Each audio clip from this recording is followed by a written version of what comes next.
আসসালামু আলাইকুম ভিউয়ার্স, কেমন আছেন সবাই? আপনার যদি যাতায়াতের রাস্তা কেউ বন্ধ করে তাহলে কিভাবে উদ্ধার করবেন এবং আপনি তার কাছে জরিমানাও নিতে পারেন।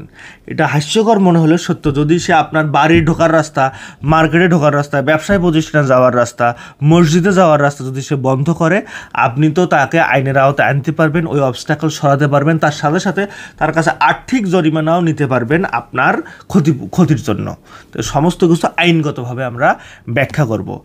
ফার্স্টলি আপনাকে থানায় একটা অভিযোগ করা উচিত। এটা আপনি যত দ্রুত সম্ভব, আপনার যদি বাড়ির রাস্তা অনেকে ময়নার কাটা দেয়, বড়ের কাটা দেয়, অবস্ট্যাকল করে ঘিরে দিয়ে রাখে, প্রাচীর তুলে দেয়, যে কোনো ক্ষেত্রে হোক, আপনার পাশাপাশি দোকান আরেক দোকানদার আপনাকে বন্ধ করছে রাস্তাটা, আপনার বাড়ি ঢুকবেন, আপনার আরেকজন বন্ধ করে, আপনার ভাইও হতে পারে এটা, আপনার রাস্তা জমিতে যাবেন, জমি যাওয়ার আগের রাস্তা, ওই জমি ছাড়া আপনার পাওয়ার টিলার বা আপনার ট্র্যাক্টর ওই জমিতে ঢুকে চাষাবাদ করার কোনো সুযোগ নেই। সেক্ষেত্রে আগের জমি এসে বন্ধ করে দিচ্ছে, আমার জমিতে যাওয়া যাবে না। তো সেক্ষেত্রে আপনার ফার্স্টলি হচ্ছে থানায় একটা জিডি করা। এটা বিভিন্ন জায়গায় বিভিন্ন সময় কাজে লাগবে, যে তিনি আমাকে হচ্ছে এইরকম, আমি আমার জমিতে যাতে ধরছিলাম, বাড়িতে ঢুকতে ধরছিলাম, মার্কেটে ঢুকতে ধরছিলাম, মসজিদে যাতে ধরছিলাম, আমাকে বন্ধ করে দিছে, আমার পুকুরে যাতে ধরছিলাম, আমাকে বন্ধ করে দিছে, এটা জিডি করবেন। তারপর সরাসরি থানায় লিখিত অভিযোগ, এফআইআর যেটা বলে, জিডি আর এফআইআর কিন্তু এক না। তো আপনাদের এখানে মনে হবে ফার্স্ট ইমপ্রেশন রিপোর্ট, এফআইআর বলা হয়, জিডি হচ্ছে জেনারেল ডায়েরি। জেনারেল ডায়েরির তো এমন কোনো ক্ষমতা নাই, কিন্তু এটা আপনাকে থানায় অবহিত করে রাখতে হবে, কিন্তু এফআইআর করতে পারেন। ফার্স্ট ইমপ্রেশন রিপোর্ট এটা করলে যে আপনার হচ্ছে যে আপনার কী হইল ঘটনাটা, আপনি লিখিতভাবে একটা অভিযোগ দিলেন। এবং এখানে যদি আপনার জনজীবনের উপর ঘুমকি থাকে, যে আপনার প্রেগনেন্ট ওয়াইফ, তার জন্য অসুবিধা হচ্ছে, আপনার ছোটো ছোটো বাচ্চা, তাদের জন্য স্কুলে যেতে অসুবিধা হচ্ছে, বা আপনি বন্যার সময় আপনি রাস্তা পার হয়ে যাবেন, সে না দিলে আপনার রাস্তা পার হওয়ার সমস্যা হচ্ছে, জনজীবনের জন্য হুমকি থাকে, এইটা স্পষ্টভাবে আইনে বলা আছে। পুলিশ তখন তাৎক্ষণিকভাবে ব্যবস্থা নেবে, আর যদি না নেয় তারও ব্যবস্থা হচ্ছে 999 নাম্বারে কল দিয়ে সব কিছু বলা। তারপর আপনি 999 না কল দিয়ে বলবেন যে আপনার থানায় এই কাজ করতেছে না, আপনি তাদেরকে বাধ্য করেন, এটা অবশ্যই তারা করতে বাধ্য। বা একবার ফোন দিবেন, কাজ হলে আবার ফোন দিবেন, তাও যদি কাজ নয়, ডিসক্রিপশন বক্সে হোয়াটসঅ্যাপ নাম্বার আছে, সেখানে মেসেজ করবেন, আমরা আপনাদেরকে হেল্প করার ট্রাই করব। অপসারণ নোটিশ, আইনজীবীর মাধ্যমে প্রতিবন্ধক বা যে ব্যান্ড বাড়িতে লিখিত নোটিশ পাঠিয়ে বাধা অপসারণ দাবি করুন, না মানলে আদালতে নিতে হবে। এটা হচ্ছে আপনিকে যে সে রাস্তা বন্ধ করছে, দোকানে যাওয়ার, মার্কেটে যাওয়ার, বাড়িতে ঢোকার, মসজিদে যাওয়ার, পুকুরে যাওয়ার, জমিতে যাওয়ার, আপনাকে একটা উকিল নোটিশ পাঠাতে হবে। উকিল নোটিশের খরচ এটা উকিল ভেবে 2000 টাকা থেকে শুরু করে 20,000, 50,000, 1 লাখও হতে পারে। এটা মামলার মান অনুযায়ী, এটা যদি দেখা যায় 100 কোটি টাকার সম্পত্তি হয়, তখন তো অবশ্যই বেশি হবে। আবার এটা উকিলের মান, একদম দুর্বল উকিল 2,000 নিবে, বড় উকিল 20,000 নিবে, 10,000 নিবে, এটা তার উপর নির্ভর করে। বা আপনি যাকে পছন্দ করেন, এটা আপনারা মিলাই নেবেন যে কত নিল। তো আপনি নিয়ে এটা তাকে উকিল নোটিশ পাঠাবেন যে আপনি আমাকে অবৈধভাবে এই রাস্তা বন্ধ করতে পারেন না, আপনার জায়গা হইলেও পারেন না, আইনে আমার এই সুযোগ আছে, এটা আপনি পাবলিক নুইসেন্স করতেছেন। সেক্ষেত্রে আপনি যদি না করেন, 7 কার্য দিবসের মধ্যে আমরা এটা হচ্ছে মামলা করব, আদালতে চলে যাব। তারপর আপনি ইনজাংশন আবেদন করতে পারেন। নাগরিক অধিকার বা জমি সংক্রান্ত দখল বেদখলের বিষয় হলে জেলা, উপজেলা, মহকুমা আদালতে অস্থায়ী, টেম্পোরারি বা স্থায়ী ইনজাংশন বা সিভিল মামলা করেন, যাতে অবিলম্বে বাধা প্রত্যাহার নির্দেশ দেওয়া যায়। সিপিসি বা স্পেসিফিক রিলিফ অ্যাক্ট অনুযায়ী আপনার হচ্ছে মানে দেওয়ানি কার্যবিধি এবং হচ্ছে সুনির্দিষ্ট আপনার যে প্রতিকার আইন আছে, এই অনুযায়ী আপনি হচ্ছে তাকে ওখানে স্থায়ী নিষেধাজ্ঞা, যে আপনি এটা স্থায়ীভাবে আর কখনোই এটা করতে পারবেন না, বা আপনি যা করেছেন এটা এখনই তুলে ফেলুন, অস্থায়ী নিষেধাজ্ঞা, যে কোনো ধরনের নিষেধাজ্ঞা বাধা অপসারণের জন্য আপনি এটা দাবি করতে পারেন। এটা আইনজীবীর সাথে পরামর্শ নিয়ে আপনাকে করতে হবে।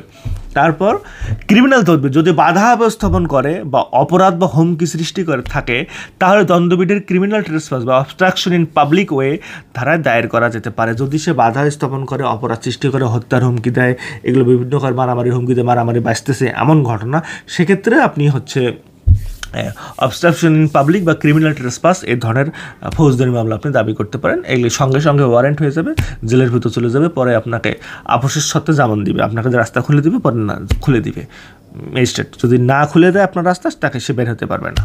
তারপর সেকশন 145 সিআরপিসি আবেদন, জমি দখল কেন্দ্রিক সংঘর্ষ ঝুঁকি থাকলে নির্বাহী ম্যাজিস্ট্রেটের আদালতের অধীন সেকশন 145 মানে 145 ধারায় সে যদি আপনাকে এরকম মানে দখলচ্যুত করে, আপনাকে যদি সরাই দেয় বা আপনার জমিতে সে সরাই দিয়েছে, এই ধরনের কোনো কিছু হলে বা কোনো সাংঘর্ষিক কোনো বিষয় থাকলে, যেটা মারামারি হতে পারে, কাটাকাটি হতে পারে, আপনি ভয় পাচ্ছেন, তারা অনেক শক্তিশালী, তাদের বংশ অনেক শক্তিশালী, তাদের বংশে অনেক লোক বেশি, আপনার বংশে লোক কম, আপনার ফ্যামিলিতে লোক কম, আপনি ওখানে ভাড়াটিয়া, সেক্ষেত্রে সেকশন 145 অনুযায়ী আপনি ফৌজদারি ফৌজদারি মামলা দায়ের করলে ম্যাজিস্ট্রেট আদালত থেকে ওই বাধা অপসারণ করে দিবে, ওই অবস্ট্যাকল সরাই দিবে।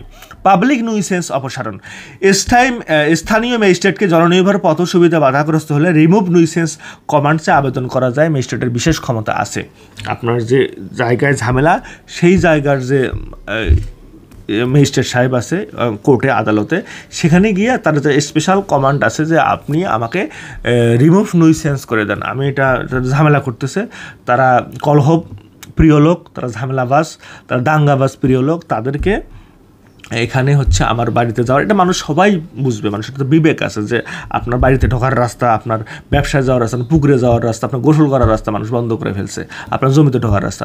সেক্ষেত্রে তার স্পেশাল কমান্ড যে আপনি যদি বলেন যে আমার পথ সুবিধা, এটাকে বলা হচ্ছে সুখাধিকার, বাংলায় বলে। তো সুখাধিকার আপনার সবারই আছে, আপনার রাস্তাকে বন্ধ করতে পারবেন না, এটা আপনি দ্রুত পাইতে পারেন। ক্ষতিপূরণ দাবি করতে পারেন, বাধার ফলে আর্থিক ক্ষতি, ব্যবসায়িক ক্ষতি, চিকিৎসা খরচ ইত্যাদি প্রমাণ করলে সিভিল আদালতে ক্ষতিপূরণ মামলা দাবি করতে পারবেন। কন্ট্রাক্ট বা চুক্তি আইন অনুযায়ী আপনি হচ্ছে তাকে ক্ষতিপূরণ আইন অনুযায়ী আপনার তার যে বাধার কারণে আপনি বেশিদিন ব্যবসা করতে পারেন নাই, আপনার পুকুরের মাছ মরে গেছে বা পুকুরে খাবার দিতে পারেন না, বা জমিতে চাষাবাদ করতে পারেন, ধান লাগাইতে পারেন নাই, সবাই ধান লাগাইছে আপনার ধান লাগানো হয়নি, সবাই ভুট্টা লাগাইছে আপনার ভুট্টা লাগানো হয়নি, এ ধরনের ঘটনা ঘটলে আপনি এখানে হচ্ছে ক্ষতিপূরণ দাবিতে কন্ট্রাক্ট বা টর্ট অ্যাক্ট অনুযায়ী মামলা করতে পারেন, আপনি ক্ষতিপূরণ পাবেন প্রমাণ করতে পারলে। প্রমাণ রক্ষা, ঘটনাস্থলে ছবি, ভিডিও, সাক্ষী, বর্ণনা, সময়সূচি ও যে কোনো নথি সংরক্ষণ করুন, এগুলো আদালতে পুলিশে জমা দেওয়ার প্রয়োজন হবে। ঘটনাস্থলে যে কোনো ছবি, ভিডিও, বর্ণনা, সময়সূচি এগুলো সংরক্ষণ করুন। আপনাকে যে কলহ করতেছে, মারামারি ঝগড়া করতেছে, ভিডিও করবেন। আপনাকে যে রাস্তায় অবস্ট্যাকল দিছে, বেড়া দিছে, কংক্রিটের বা বাঁশের বা কাঠের, এগুলো ছবি তুলবেন, এগুলো মানুষের সাক্ষী নেবেন, এগুলো বিভিন্ন কখন হয়েছে সব ডেটটা আমি লিখে রাখবেন, এগুলো আদালতে আপনাকে অনেক বেশি অ্যাডভান্টেজ দেবে। এ ধরনের ঘটনা ঘটে যেগুলো এগুলো কাম্য না, তারপরে হয়ে থাকে। এ ধরনের ঘটনা ঘটলে আইনগতভাবে আপনারা এগুলো পদক্ষেপ নেবেন এবং আমাদের কাছে কনসালটেশন নিতে পারেন জমি জমা বিষয় এবং এই ধরনের বিষয়ে। ডিসক্রিপশন বক্সে হোয়াটসঅ্যাপ নাম্বারে মেসেজ করুন, আমরা যোগাযোগের চেষ্টা করব। সবাই ভালো থাকবেন, আল্লাহ হাফিজ।